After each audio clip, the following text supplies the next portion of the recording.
I've done a great deal of work on the nature of mind and the development of communication and all that. And work I've done is complemented by work by a fellow named Noam Chomsky.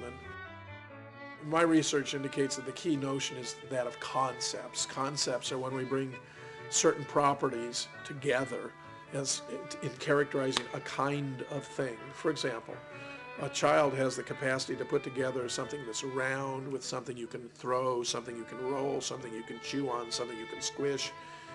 And they may only later in their developmental history acquire the habit of referring to that thing or things of that kind as a ball. Or you learn to suckle at the breast and you associate with warmth and love and tenderness and affection, and only later come to associate that source with words, say, mother.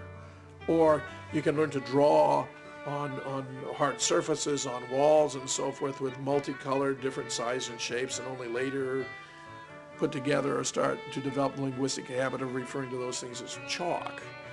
Now, if we have the capacity to acquire concepts, we don't have to have either an innate grammar or an innate vocabulary or semantics, which is the view that the Jerry Fodor, who has extended Chomsky's theory from syntax to semantics. But most importantly, what Noam Chomsky has proposed and what work I have done on the evolution of mentality in a book entitled The Evolution of Intelligence, Are Humans the Only Animals with Minds?, is that syntax appears to be an emergent phenomenon, that it's only when you have acquired so many concepts or so many properties, like for heights, shapes, colors, and so forth, that you need to be able to organize your thoughts in such a way that you know what the subject is to which you're attributing these properties. If you're dealing with a relatively simple world, where there's a small number of things and not many properties and so forth, you don't really need syntax, because you can just call on your concepts, and there are few enough of them that you don't need to be so highly organized. So syntax appears to be a late development in language and not the foundation thereof. It certainly does not appear to be innate.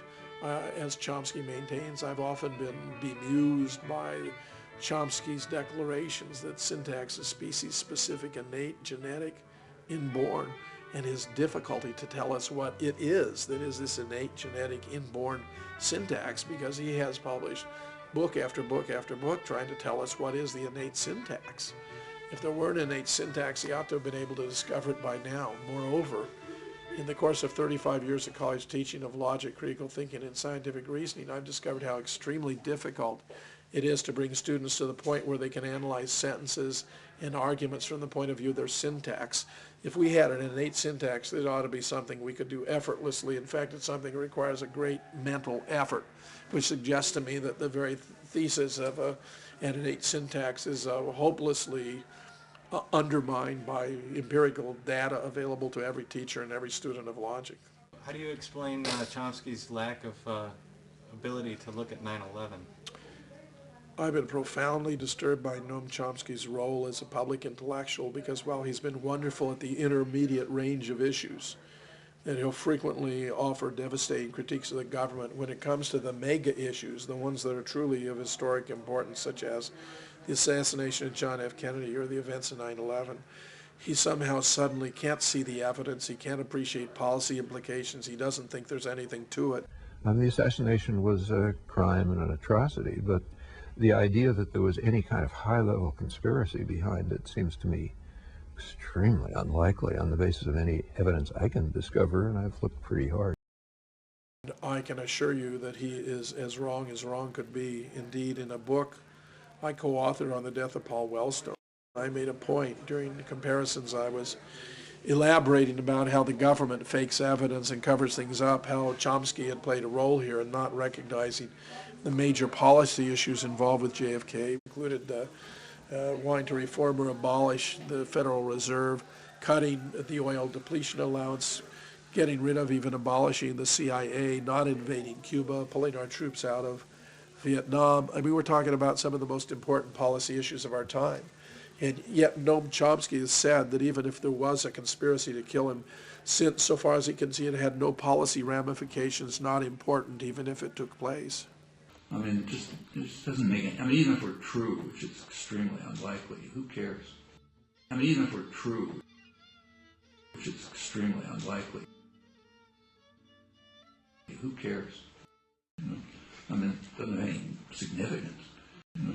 I mean, it doesn't have any significance. But it's a little bit like the huge energy that's put out on trying to figure out who killed John F. Kennedy. I mean, yeah, who knows? And who cares? I mean, yeah, who knows? And who cares? I mean, plenty of people get killed all the time. Why does it matter that one of them happened to be John F. Kennedy? He ought to have a lot of things to say about these, but he does not, which has caused me to look at Chomsky not only as an intellectual in relation to his work on linguistics, but also as an intellectual in the public arena, where it seems to me he has acutely let down the American people by failing to fulfill a responsibility we had grown accustomed to his exercising. In my opinion, it's an utter disgrace. On the 9/11 event, you have to make a distinction, crucial distinction between two things. The earlier question, at least as I understood it, was whether the Bush administration was involved in planning it. For that, I think it's outlandish. Morally irresponsible, and in my opinion, a flagrant failure to fulfill the duties he assumes as a public intellectual. Did they plan it in any way or know anything about it? This seems to me extremely unlikely. I mean, for one thing, they would have had been insane to try anything like that.